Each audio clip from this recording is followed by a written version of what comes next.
Los defensores de la despenalización hoy en día coinciden en que el feto y el embrión constituyen un ser humano con todos los derechos de un ser. Partiendo de este supuesto, el licenciado Lorenzo Sánchez Andrade, ¿es posible que desde el momento de la concepción el feto y el embrión constituyan un ser humano con todos los derechos y garantías que tiene todo ser humano?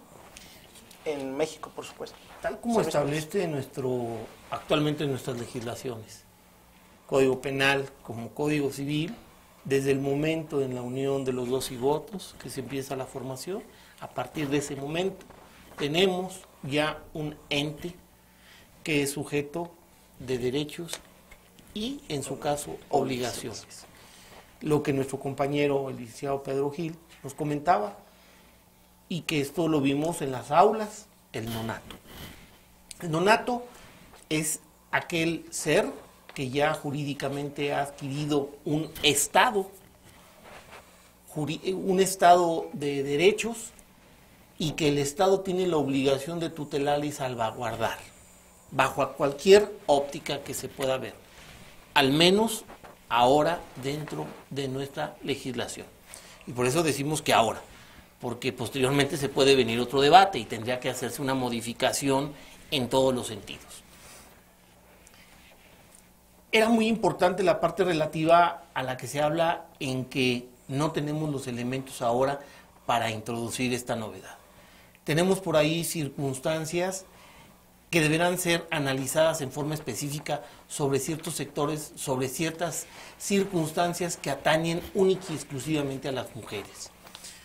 Desconozco el caso de la señorita Hilda, que tanto se ha ventilado, porque pues lo que se pueda decir y ventilar en la prensa, pues a lo mejor difiere del aspecto jurídico, procesal, de la verdad legal establecida. Habría que analizar el expediente y en su momento, pues bueno, analizar si el defensor en su momento que la asistió, pues no estuvo lo suficientemente preparado o adecuado para llevar una legítima defensa, argumentando los derechos de su cliente.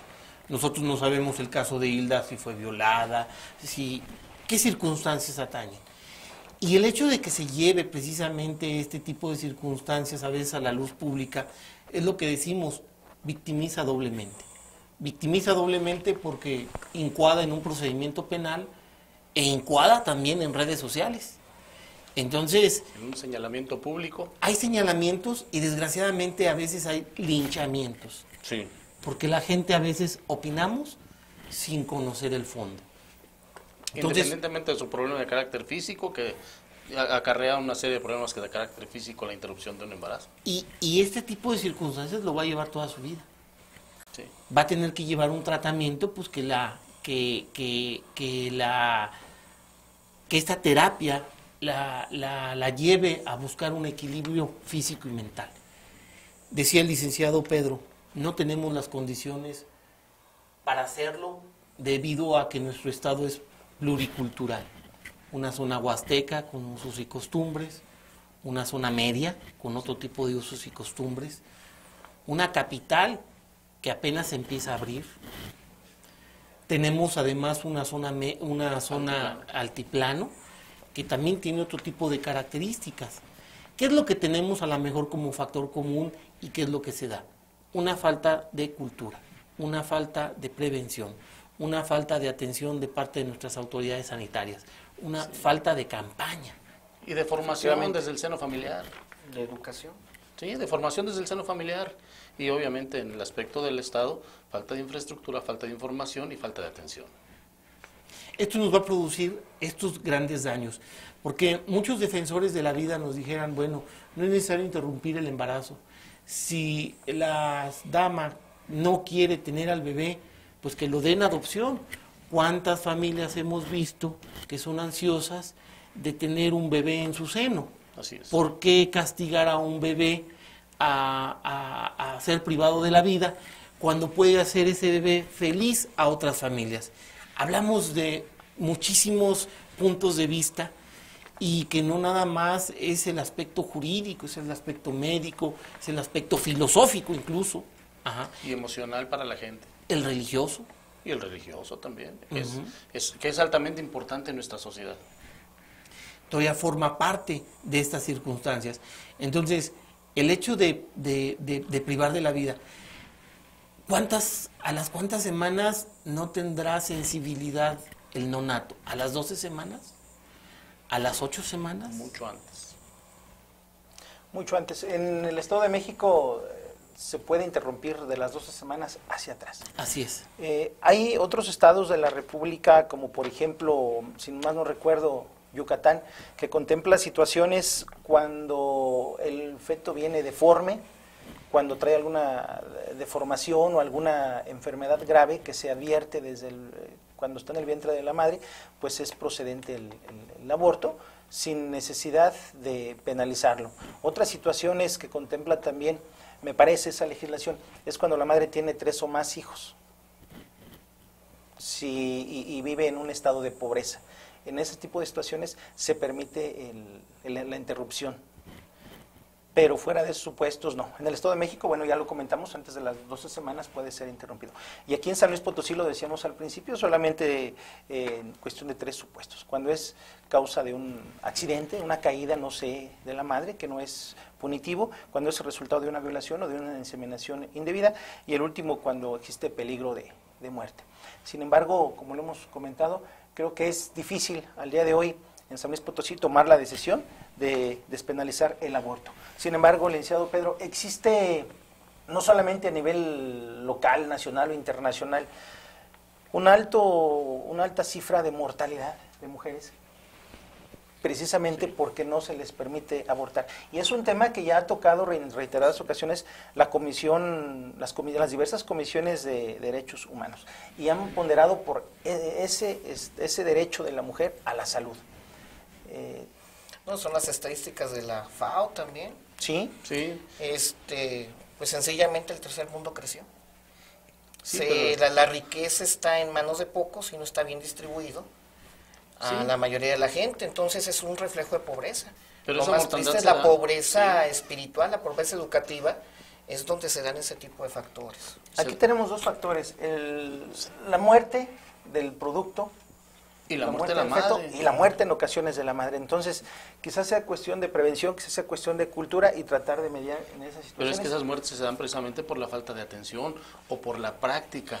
Hay una estadística de abortos en condiciones de la CONAPO, insalubres. del Consejo Nacional de Población, que dejó de estar con la campaña permanente de la planificación desde hace 5 años. Y lo que pasó que empezó a haber más niños y empezó a darse de vuelta el fenómeno en las zonas marginadas, de 6 de familia, de 5 de familia. O sea, la educación debe ser permanente, continua. No puede estar de manera difusa, hoy sí, mañana no. Y la educación es lo que nos va a dar el cambio y la trascendencia como sociedad. Al grado de que este tipo de debates ya no existiesen porque la gente se protege, previene, evita que se puedan tipificar alguna conducta por algún delito. Y lo decía el licenciado Benjamín, perdón que lo interrumpa, esta es una situación de información, no solamente de salud pública, sino de información. Que la gente de zonas marginadas, rurales, de extrema pobreza, tengan esa información sobre cómo prevenir esa un formación embarazo, y esa formación. sobre cómo cuidar un embarazo. Ahora, estamos enfrentando un problema que ya existe, un problema real. Y más acelerado porque la actividad sexual de los jóvenes se aceleró 3 años promedio hacia abajo. Hacia abajo, sí, más jóvenes. Más jóvenes, o sea, si antes una señorita promedio iniciaba su vida sexual a los 15 y 6 años, ahorita la está iniciando a los 13. Sí, así es, más o menos. Entonces es un conflicto social más grande por falta de educación. Y es un problema que ya enfrentamos. Y enfrentamos con todos esos matices, precisamente con la interrupción del embarazo, pero también con la mortalidad de las mujeres. Y entonces, aquí, por un lado, si se pretende llevar al Congreso una propuesta sobre despenalización del aborto, pues yo pienso que los diputados e incluso las organizaciones que lo promueven deberían de ser muy sensibles a las condiciones sociales, al reclamo de la sociedad, a las condiciones en las que la sociedad está enfrentando este problema, para poder efectivamente cumplir de una manera eficaz con su labor de legisladores. Ya me imagino al diputado que lo suba, cómo le iría, ¿no?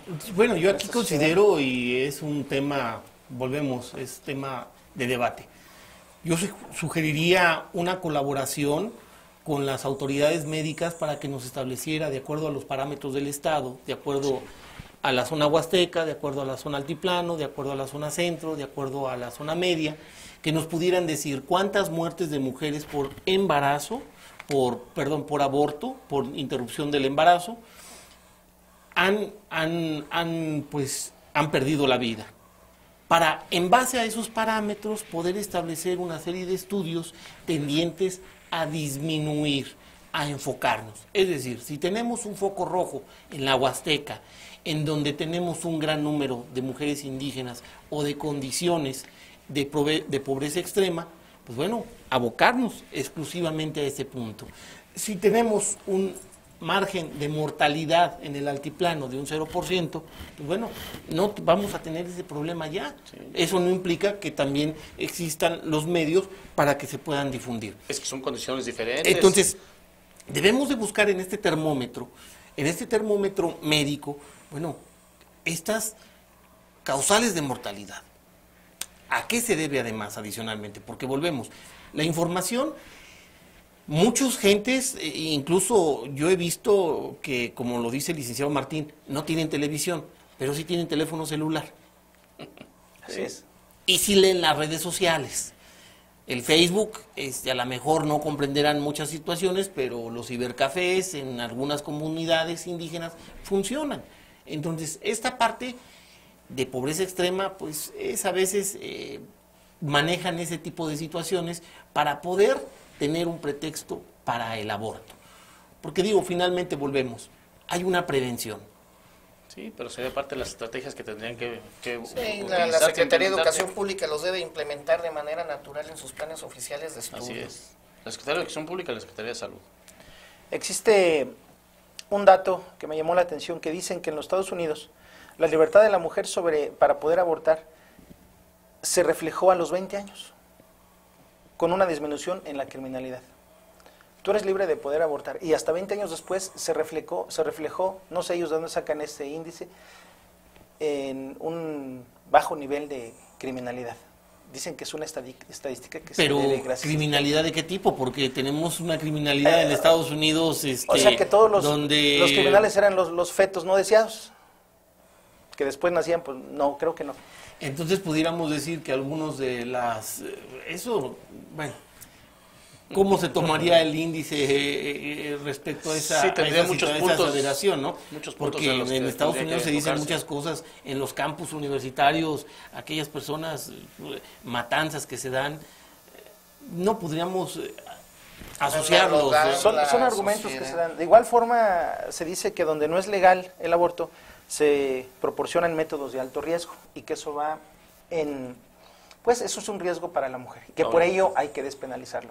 Sin embargo, son situaciones que se ponen sobre la mesa para justificar de alguna forma la no penalización del aborto. Pero insisto, que tendrían que ser muy sensibles los diputados al momento de tratar esto. Por supuesto, ya me imagino cuando lo suban y lo voten la sociedad conservadora, cómo se les va a ir encima. Así es. Sin embargo, es un tema que da para mucho. Se nos terminó el tiempo, licenciado Lorenzo, licenciado Benjamín, licenciado Pedro.